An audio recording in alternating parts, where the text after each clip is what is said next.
Ljubljanko, mirno greš, sam ne veš zakaj. Teme o Gorenju smo se lotili zato, ker je Gorenje letos spet na enem od svojih križišč in sicer bomo čez nekaj tednov izvedeli, ali bo japonski Panasonic prevzel velenjskega proizvajalca bele tehnike. Bisere imaš v očeh, v soncu vse blestijo.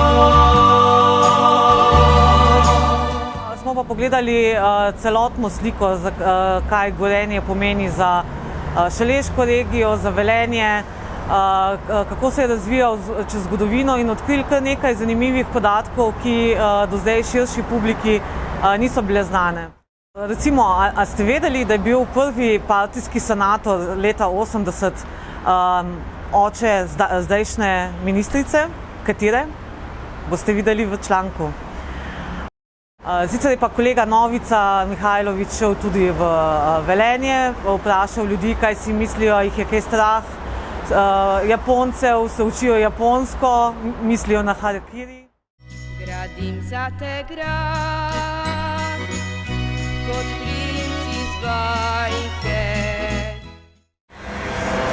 Ja, jaz se mi zdi en od zadnjih dinozavrov, ki kupuje Gorenjeve stroje, polno hišo Gorenjevih strojev imam in zelo sem zadovoljen z njimi. In zato sem šel s podobnimi pričakovanji, da bom naletel na podobno misleče ljudi, sem šel delati reportažo v Velenje.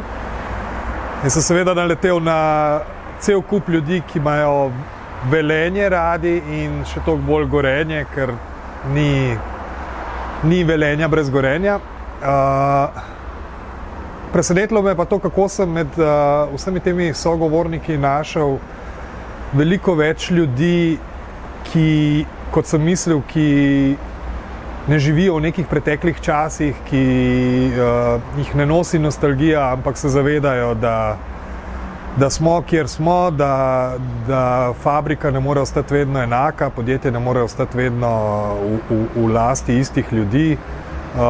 Ne skrbi jih toliko, kdo bo lastnik, kot jih skrbi, kaj bo z njihovimi delovnimi mesti. In ta skrb je glede na to, koliko ljudi tam dela, več kot upravičena.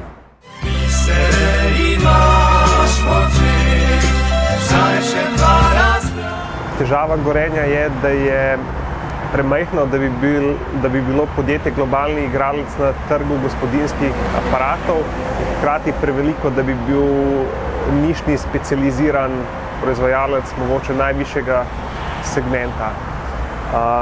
Gorenje zelo težko tekmuje v tej globalni igri s kitajskimi in